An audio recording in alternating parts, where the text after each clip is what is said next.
Family and fellow soldiers, I'm the Professor, and this is the Moment of Truth. You know, they say that crime doesn't pay, but that's not true at all. Crime pays very well. It always has. And there's been those in government who like to reward criminality. Take Barack Obama, for example. He's been getting caked off real sweet by the powers that be for over 25 years, and it ain't chump change either. But it is blood money. Barack Obama himself is worth an estimated $70 million, the lion's share of which he's gotten since he left office. And it comes from things like speaking engagements, where he commands around $400,000 per speech, also from book deals and from Netflix. In 2018, Barack and Michelle together signed a multi-year production deal with Netflix to produce series and movies for the streaming service. In fact, Barack Obama was making money off of his sudden white media notoriety long before he got to the White House. He made an estimated $6.8 million from his first book, Dream of My Father, which he wrote when he was running for the Illinois State Senate back in the 90s. Then almost $9 million from his second book, Audacity of Hope, which was published after he had become a U.S. Senator and was gearing up for his presidential campaign, even though he had publicly said he had no plans to run for higher office after he got in the Senate. And Barack Obama hasn't been alone. Michelle Obama's been cashing in too, and on the same bases. She made $36 million for sales of her memoir, and she's part of Obama's Netflix deal, not to mention she charges $200,000 a pop for a speaking engagement. Not many former first ladies are in demand for speaking engagements, and none of them gets to charge that much money except for Hillary Clinton, who, by the way, gets the most of any former first lady. You gotta give Michelle and Barack credit, they've made a fortune doing nothing. Well, nothing for black folks. This is how corporate America rewards these political whores when they get out of office. They don't invite these mental midgets to give their speeches because they care about what these empty suits have to say. After all, when these puppets were in office, these corporations were the ones barking out orders at them. So it's not as if they suddenly become interested in their pearls of wisdom once they leave office. This is part of the machine of political corruption in the United States. This is how bribes get paid at the highest levels. The corporations and these rich plutocrats get tons of government handouts and policies tailor-made to benefit only them, and then when their presidential puppet is out of office, they reward them with what amounts to a corporate pension. Tens of millions of dollars. For basically nothing. This way, nobody can claim that such and such senator or such and such president took any money while they were in office. Of course not. They get their bribes and payoffs after they leave office, when the cameras are gone. Not that the white media cared much anyway, but the same white media companies that depend on the government for favorable policies, they wouldn't make a big deal out of it even when they do mention it. Barack and Michelle have become the epitome of being more interested in doing well than in doing good. Recently, Netflix announced that there's a new documentary starring the failed former president. It's about work.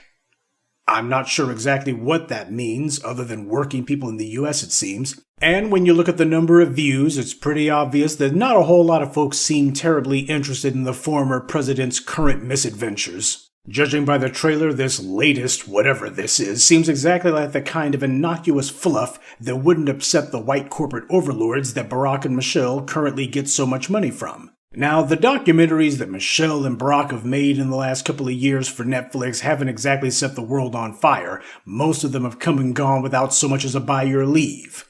But this isn't about getting the public to pay money for these things. This is about what amounts to political money laundering. This is about white media companies that promise money to the Obamas while they were in office and pay it to them when they leave. Okay, so why is Obama in particular resurfacing now? Probably because Joe Biden just threatened to run for re-election, and they know that cadaver needs all the help he can get. At least Obama is halfway conscious. Biden doesn't even know what year it is. He thinks he's running for high school class president. Obama's arrogance is only matched by his complacency. He figured that since black voters put him in office, even though he promised us nothing, and then voted to keep him in office after 4 years of his doing nothing, as far as he was concerned, we were all just complete fools. And to be bluntly honest, there were a lot of black people who should have known better but yet chose to play the fool anyway. But not anymore. That critical mass has been broken. When Obama was stumping for Hillary 7 years ago, he had the nerve to say that he would consider it a, quote, personal insult to his legacy if black voters didn't support Hillary. Now that shows you the levels of contempt that this clown had for black people. He didn't do anything for black people. He's coming to us wagging his finger in our faces and saying, I consider it a personal insult if you don't secure my legacy and put Hillary in the White House. Now, he did all this stuff for the LGBT community. Gay marriage became the law of the land, and he even lit up the White House in the rainbow colors on his watch. He did all kinds of things for the LGBT community, but he didn't go to them lecturing them that it would be a personal insult if they didn't vote for Hillary. And the same thing goes for white women. Barack Obama's very first act as president was to sign the Liddy Ledbetter Act. That had to do with giving a sop to the feminist contingent. But he didn't go up to any of those white women and wag his finger in their faces and say, I know a lot of y'all are planning to vote for Trump, but I consider it be a personal insult if you don't vote for Hillary. He didn't do that. He didn't do that with the Hispanics. He didn't say, after all I did for you with DACA and the DREAM program, I would consider it a personal insult if Latinos don't vote for Hillary. He didn't do that with those other groups. He only pulled that mess with us. Because he was going to show that he was the head Negro in charge. That he speaks and black folks jump just because he says so. That's the level of contempt this scumbag has for black people.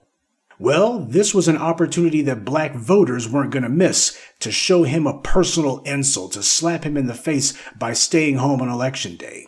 The ego landed with a thud. He could no longer pretend that the black voters loved him, and the white media couldn't either. Trump's election was a repudiation of Obama's 8 years of refusing to produce for the base that put him in office. The bastard actually said, if you want to give me a good send-off, go vote. Well, we gave him exactly the send-off he deserved, a kick in his pants on the way out the door. I mean, the sheer nerve of this worthless piece of trash. He sat on his hands while black people were literally being murdered in the streets. He did nothing to produce anything tangible to put in our hands. He totally ignored us. On the few occasions when he wasn't ignoring us, he was intentionally making speech after speech, excoriating black men in particular. He didn't have to do that. He wanted to do that because he wanted to show he has nothing in common with us. Well, we showed him we got nothing in common with him either. The world got to see exactly how much clout Obama didn't have with the black community. But please don't let the white media giving this guy some bones fool you. White supremacy is about guarantee of outcome. It's about ensuring that a certain demographic gets the spoils without having to earn it. It's about making sure that success and failure are guaranteed based on color and not on merit. And a large part of the paradigm is to confuse the internal politics of those it wants to keep oppressed. That means black people. But you can't confuse anyone's internal politics unless you got some operatives on the inside. This is why white power is so reliant upon the use of bootlicks, why it spends so much time and effort cultivating them, not that they gotta try very hard. Traitors and turncoats who have agreed to sell out their own people are easy to recruit. This way we're fighting enemies from without and backstabbers from within. This is why you have so many Negroes who are only too happy to engage in whatever level of buffoonery and appealing to stereotype that they know the white media wants. It is completely well understood that if a black person wants to get a contract from the white media, especially in so-called entertainment, the fastest way to get one is to be the biggest, most shameless stereotype you can be. Issa Rae does it, Tyler Perry does it, Lee Daniels does it. Most of these Negro celebs are on that mess. So expect to see more PR stunts like this as we get closer to next year's election. Obama has been mostly in hiding, giving his high-dollar bribery acceptance speeches, public policy addresses. And what we're seeing now is the beginning of the white media's effort to rehabilitate Barack Obama. They're hoping that just enough time has passed that hopefully black people's attitudes towards him have softened. This is the first step to trying to humanize him, try to give him some sympathy, to show that, oh, he gets it, he's on the side of the working people. No, he's not. Barack Obama is what he's always been, a self-interested social climber. He was always looking for the next mountain to climb. President of the Harvard Law Review, senator, president, these were nothing more than goals for him to mark off the bucket list, and he would do anything to get there, and he did. But white power is hoping they can still get some mileage out of him, so we're seeing him starting to get trotted out for these kind of appearances. Obama wasn't all that visible 3 years ago when Biden ran. He did just enough so that it could be said that, well, Biden wasn't distancing himself from Obama, just enough so nobody could say, well, gee, Biden clearly feels like Obama was a political liability. He didn't even want to be seen with him. Now, he did 1 or 2 quickie appearances. But he wasn't out there talking about securing his legacy this time around. He wasn't talking that crap 3 years ago. And he wasn't singing how great Biden was either. Didn't he give a Presidential Medal of Freedom to Biden? Instead, Obama was doing what you expected. He said, well, he's not Trump, and left it at that. Yeah, we're not going to talk about how bad Biden's reputation is with the black community. Biden, the author of the '94 crime bill which turbocharged the prison industrial complex. Barack Obama is not politically radioactive per se, but clearly the bloom is definitely off the rose. He's damaged goods with the black community. Sure, there will always be a contingent of weak-minded Negroes, mostly the black baby boomers, who will love him no matter what. Hey, Bill Clinton signed the '94 crime bill into law, and you still have mobs of black folks who were simply willing to love him and line up to shake his hand, and even line up to vote for Hillary when she ran for the Senate. It takes a lot of black people a long time to finally become disillusioned. To be sure, Obama will always have that core group of simple-minded Negroes who still want to live vicariously through someone. But the days of him being able to pull huge crowds of young black people are long gone. The phony persona of him being a transformational figure is behind us. He can no longer pretend as if the white media can convince us that he defies political gravity. Time has revealed him to be just another political prostitute whoring himself to the highest bidder. He can serve all the boxed lunches he wants and smile that insincere toothy grin of his. The magic is gone. The white media's artificial aura of specialness dissipated as black people became more and more disappointed with him. The white media can give you a platform, but they can't give you legitimacy. His bootlick buddies like Oprah couldn't fix that. Hell, Oprah couldn't even help out her pal Gayle King. Never let the younger generations forget who and what Barack Obama was. That's what our mission is. Those of us who had to live through, or rather who managed to survive the Obama years. In time, you will have fools from the white media trying to link Obama to Dr. King. Well, Dr. King never got in front of audiences and talked down to black men. He didn't try the pull your pants up routine or any variation on it. Dr. King indicted the system of white supremacy. Obama, on the other hand, attacked the victims of white supremacy. The white media will intensify its efforts to launder Obama's image through propaganda. After all, he was an invention of the white media. So his failure to maintain his prestige is actually their failure to maintain their own. And of course, they will persist in putting him in front of friendly audiences, which they will front-load with Democratic Party shills and operatives. That's why these so-called town halls are all staged events where the people you see in the seats have been vetted 5 ways from Sunday, not only to make sure that they won't ask any embarrassing questions, but to make sure that none of them tries to speak out of turn either. Barack Obama is the ideal black leader that white power would like, and there's a lot of Negroes who would like to be the next Obama and carry on the white media's lies to get there, because they hope the white media will carpet bomb us with puff pieces and praise in their publications after these turncoats leave office. They hope the white media will save them from the scorn they've earned. Don't dream. We're not about to let the white media or any liberal mouthpieces write Obama's page in history. We're going to do that. He can pick up all the speaking fees he wants, and the white men who pretend to listen to his speeches don't respect him. Well, at least in that regard, they have something in common with the black grassroots.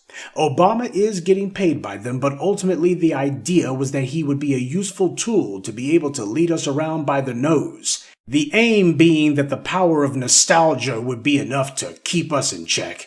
Anytime we became agitated to obtain our power, they would just send out Obama to tell us to simmer down. He would sing a few bars of Al Green. It had worked before, right? He would be their ultimate Negro whisperer. They'd just trot him out whenever we were getting rowdy, and he would put a leash on us and tell us to heel. Only it didn't go down like that because the black grassroots wouldn't let it. They can put Obama on a Netflix PR piece every month if they want. Hell, they can give him his own TV station. just like they did Oprah. And he'll wind up crashing and burning just like she did. Money doesn't buy respect from us, and it won't make us forget either. All the speaking fees and book deals in the world will never change what Obama is or how we see him. Obama's bank account may be worth millions, but I wouldn't pay a penny for his soul. Good day, and be one. I'd like to take a moment to mention some of our contributors. Vicky Mabry Haight, Burkett Cochrane, Eric Bailey, Cloudwalker Z, and Tamika Armstrong. Salute to them and thank you to everyone for listening, liking, and sharing this message. Black empowerment only exists because of you.